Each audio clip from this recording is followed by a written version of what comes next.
হলুদ এমন একটা মশলা যে তরকারিতে দিবে সে তরকারিতে মিশে যাবে। তো ব্রাজিল এমন একটা দল, নিজের দলের কোনো খোঁজ নাই। যে দল আর্জেন্টিনার বিপক্ষে খেলবে ওই দলকে বাপ বানায় ফেলে। মানে বিষয়টা এমন হয়েছে, নিজের বাপরে বৃদ্ধাশ্রমের রাইকা শ্বশুরে মোরগ পোলাও খাওয়া। নিজের দল কই রাউন্ড অফ 16 বাদ পড়ে গেছে, ওদের কোনো হইতেস নাই। আর্জেন্টিনার বিপক্ষে যে দল খেলে ওডি আব্বা।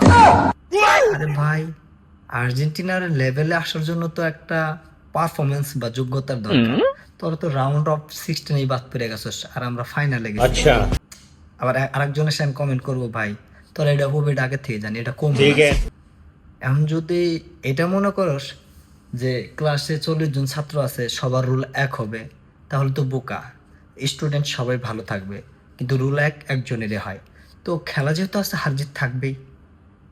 নিজেদের গতিতে নিজেদের চালিয়ে যেতে হবে। তো স্পেন চ্যাম্পিয়ন হবে শেষ, আর্জেন্টিনা যে প্রতিবারই চ্যাম্পিয়ন হবে তার কোনো গ্যারান্টি নাই।